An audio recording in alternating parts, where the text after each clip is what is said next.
Hey guys, it is me again, as you can tell. Today's Monday, April the 9th.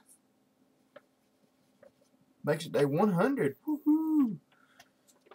On our Daily Bread 2012. Hey guys, man, time just flies, don't it? Whew. Oh, excuse me. Yeah, hope you guys are doing alright tonight.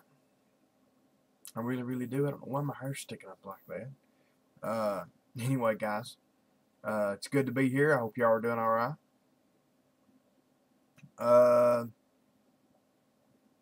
Let's see. Weather wasn't too bad here today. It was about 60, mid to upper 60s. I'll tell you though, guys, March and April have got mixed up.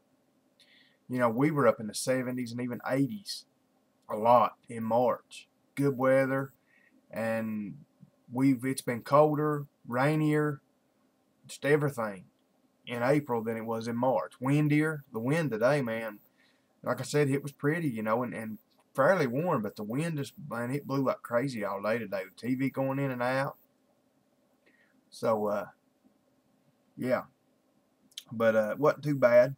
I think tomorrow's supposed to be about the same as today. Wednesday and Thursday supposed to go shoot and take a nosedive, temperatures anyway. Well, I guess you couldn't say a nosedive. They're going to drop some. Supposedly supposed to be a high in the 50s for those 2 days. And then Friday start coming back up like in the mid 60s, and I think by Saturday and Sunday supposed to be 70s, and you know, then on out through next week supposed to be, you know, a lot better weather. So I don't know, it's crazy weather anymore, but as normal, guys, I just want to request you all to pray for us, pray for the shop. Mondays anymore have just stink for us. I don't know what's wrong with Mondays. You just can't, you know, Mondays and Fridays was our 2 biggest days. The beginning of your week and the end of your week. They was always, but anymore, Friday's still usually decent. But to be honest, Tuesday, Wednesday, and Thursday are your best days now, typically. Mondays are not very good, and Fridays, like I said, are better than Mondays, but they're not as good as they used to be. So what I'm trying to say is, guys, we didn't do much today, but we did get the motor took out of the car. I think I told you guys about that, about the boy that was kind of rushing me on the car to get the. He wasn't really rushing me on the motor, but he rushed me on taking the head off of it. And he was supposed to have the motor to me today, and of course didn't. Which, to be honest, I'm glad that he didn't get there with it, because that way now it's not on me, you know, it's on him. We're actually waiting on him now. So, but we did get the motor out of the car, so that's good. So yeah, just keep praying for all that stuff, guys.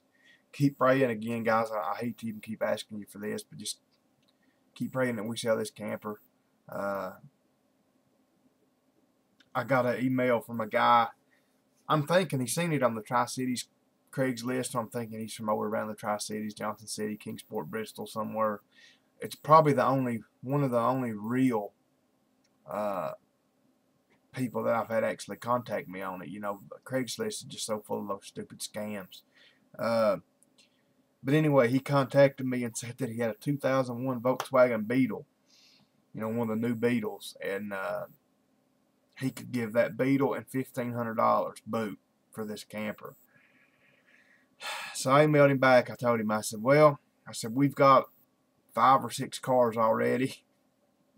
I doubt us needing another car, but I said, you know, I'll talk about it with old man and see what he says. And I said, I'll email you back. For me to be getting what I need out of that camper, that would be me giving him like $6,500 or $7 grand for a 01 Beetle. I don't think the car's near worth that. But you know, the Beetle would probably be easier to sell. I mean, that's one thing about it. So I may look, you know, call tomorrow and get the value on it. If the value is up there where I can get a little money out of it, you know, I may consider doing the trade. But because that's one thing about it. Like I said, I know a car would be easier to sell. That's the thing about campers, RVs. You know, this stuff that not everybody wants, not everybody needs. It's just hard to sell. You know, cars and things like that are hard enough to sell now because the stupid banks won't loan anybody money anymore. But especially stuff like that, stuff that you don't have to have. They won't really loan anybody any money. So just keep praying about that, guys. I know the Lord's going to do it. I just got to keep having patience and keep waiting on the Lord. So keep praying for that. Let's see what else is new. Oh, I know this may sound goofy too, guys, but just pray for this. You know, I told you guys the other night that I had applied for the Bill Me Later deal with PayPal, and they approved me for $500. Our oil drain barrel at work, we've got two of them. We've got a big one and a little one. Our big one is one of the ones that it's got a crank actually on it that you use to empty it out. And anyway, guys, it's just not feasible to do. I mean, you just can't do it. I mean, you're literally there for hours. So anyway, we started lifting it up on a rack, lifting it up high, and siphoning it out with a siphoning hose. Anyway, guys, back when our other mechanic worked for us, you know, he was a big broody guy. He would pick that thing up normally by himself and put it on that rack, lift it up every evening or every 2 evenings, ever how long it took to get full, and empty it. Well, now that his son's working for us, and don't get me wrong, he's twice the worker, twice the mechanic, but he's not a big brute. So anyway, he can't pick that barrel up and put it up on there. And I guess he just never asked me. And what I'm getting at, guys, because it's such a hassle to lift that thing up there and empty it out, we don't use that one anymore. We use the small one. Well, our small one's got a hole in it. So when you drain oil with it, you leave a mess all over the floor. That's what Dad was talking today. He said, man, our floor's getting in such a mess over there. I'm ashamed of it. But we've been needing a new oil drain for a while, is what I'm trying to get at. And I said, you know what, now that, you know, where I signed up for that Bill Me Later deal, and they're doing a deal right now on your first purchase, you got 6 months to pay for it. See, I don't know how they normally do it. I need to find that stuff out. Like when I make purchases from now on, how long do I have to pay for it? Do you just split it up? You know, it's 6 months, same as cash now. You know, if you pay for it within 6 months, they don't charge you any interest. But anyway, guys, I went ahead and bought the oil drain. I bought it from Northern Tool. I've actually tried to buy these things for the last week. I've been trying to buy one, and everywhere I went to buy one, they was out of stock. National back order, national back order, national back order. And even the one I went to order at Northern was on back order, national back order. The cheaper one, of course. The one that was under $200. And they had the one that was $279. So I said, you know what, we've got to have one. And I need one quick. So my local parts house down here, the boy, same deal. I was going to get him to get me one, but he said, you know, they're out of them. I don't know when I can get them. Maybe 2 or 3 weeks, maybe a month, maybe 5 months. So I said, you know, I got to get one where somebody can tell me that they've got it. So anyway, I ordered that, guys. $308 what it ended up to be. It ended up being $279 plus shipping. So so just pray, guys. Pray that this Bill Me Later deal on PayPal, that I can figure all that out, and I can make my payment on that thing. You know, to be honest, it's hard making all my payments right now. You know, but I'm just going to tell Dad too. Hey, you're going to have to help me with this. You know, the company's going to have to kick in a little money. You know, it's not fair, really. Even though I own the company, it's not fair for me all the time having to pay for all these things out of my personal money. You know, the company needs to pitch in a little too. So I'm going to do that, and hopefully that'll work out all right. So just pray about that. Guys, pray for the church. Like I told y'all, had a good turnout yesterday. Had a good time. So I'm just praying for people, guys. I've got such a remorseful heart over a bunch of people, though, in our church, and people that used to come and now they don't. They've got things that drug them away, and I feel, like I said, my heart is just so burdened over them, and I keep praying for them and praying for them and praying for them. And like I said, guys, it just, when you don't see them coming back, you don't see, you pray for these miracles to happen in their life. You pray that they get back on track, that the Lord touches them and brings them back before it's too late. I just hurt so much for them, and pray for them. I don't know, it bothers me because, you don't see them changing. You don't see them turning back to the Lord. You see them out doing, living their carnal lives and not turning back to the Lord. So just pray for all that, guys. I guess that's about it tonight. you guys that have already commented on the drive-through videos, thanks for watching those. I got my first part of my reloading videos put together tonight, guys, edited, so I'll upload it tomorrow, hopefully. And maybe I'll add one part every day, or I don't know. Maybe I'll maybe upload 2 or 3 of them tomorrow. You know, to be honest, it kind of gets on my nerves when I'm watching guys. I know Real Fix is real fast. They're a place. They do, like, this guy's a professional auto mechanic, you know, and he shows some stuff, and you know, because that's what I do. I find it interesting. Anyway, he'll do parts a lot of times. He'll do a video that's maybe in 3 parts, and he'll upload 1 part today, and then 1 part tomorrow, then 1 part the next day. Well, to be honest about it, guys, that kills me, because I watch the 1 part, and I go, okay, you know, I'm into it. Now I want to see what happens in part 2. And you sit here and you got to go, I got to wait a day to see part 2, then I got to wait another day to see part 3. I like watching, if a video's 5 or 6 parts, I like watching every part right then. So I may try to just go ahead and upload every part tomorrow. So if I can do that, I will. So having said that, look for that.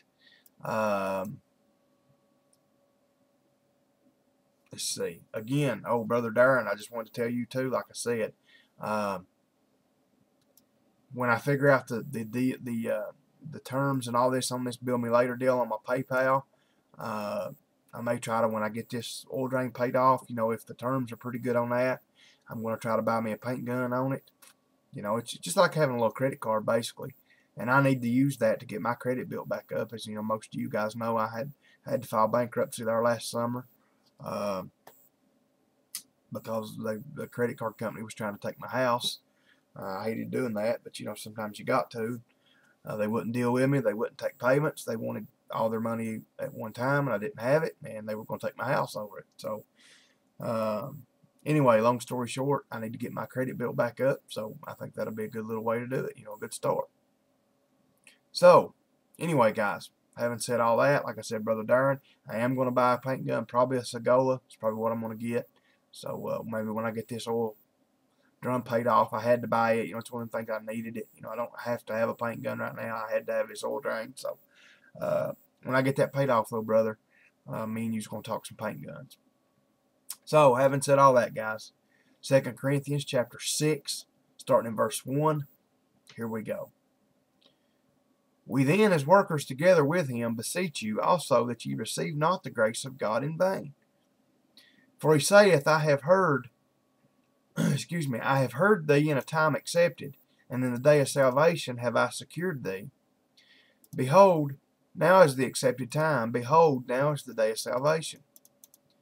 Giving no offense in anything, that the ministry be not blamed, but in all things approved ourselves as the ministers of God, in much patience, in afflictions, in necessities, in distresses. Think about that, guys. That's when it's hard, isn't it? In stripes, in imprisonments, in tumults, in labors, in watchings, in fastings. He's saying, no matter what's happening to us, guys, we've got to be these what is it he calls it?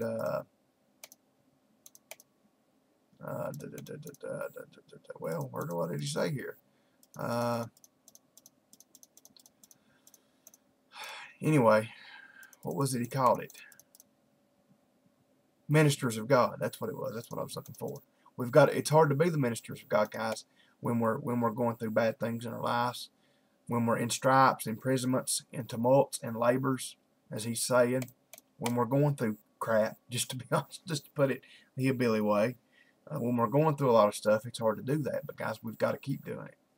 By pureness in verse 6, by knowledge, by long suffering, by kindness, by the Holy Ghost, by love unfeigned. That's how we do it. We do it by being pure. We do it by knowledge, by reading our Bibles. We do it by being long suffering, by having patience with people in different situations, by having kindness. And I like the way he puts in here, by the Holy Ghost. We do it by help from God. And we do it by love unfeigned. Verse 7, by the word of the truth, by the power of God, by the armor of the righteousness on the right hand and on the left, by honor and dishonor, by evil report and good report, as deceivers and yet true, as unknown and yet well known, as dying and behold we live, as chastened and not killed, as sorrowful yet always rejoicing, as poor yet making many rich, as having nothing and yet possessing all things. Paul's talking about these contradictions, seems like in life, that we can have, that we can be. He's saying we can be sorrowful yet rejoice. He's saying we can be poor even though we've made many rich. He said, and even though we have nothing, we can possess all things. And he's talking about the riches of God, guys. He's not talking about the riches of this world. Anyway, guys, that's where we're going to stop tonight. That's 10 verses. As always, I thank you all for being here. I love you guys. You know that. So if y'all need anything, let me know. Like I said, guys, just keep praying for, and I heard a preacher say once, and I know this is the truth, that sometimes God does not bring you out of a situation, or he does not answer a prayer for you. Well, he didn't really mention answering the prayer, but it's the same deal. He said, God does not bring you out of a situation until you prove to God that you don't mind being in that situation. Or until you prove to God that, hey, I'm okay with where you've got me, God. I'm not going to complain. Maybe that's kind of the same deal with this camper deal. Maybe what God's waiting for me to do is just say, you know what, God, I trust you that you're going to do it. I don't know when you're going to do it. I'm going to quit talking about it. I'm going to quit mentioning it. I'm going to quit praying for it every day. I'm going to quit asking other people to pray for it, because I know you're going to do it in your time. And just quit thinking it. I'm not going to say worrying about it, because I'm not worrying about it. It's just even quit thinking about it. Maybe that's what the Lord's waiting on me. So, just going to go where he leads me. If that's what he leads me to do, then that's what I'll do. So, anyway, guys, just pray for me, like I said, for all these things. Pray for the church. Pray for my family.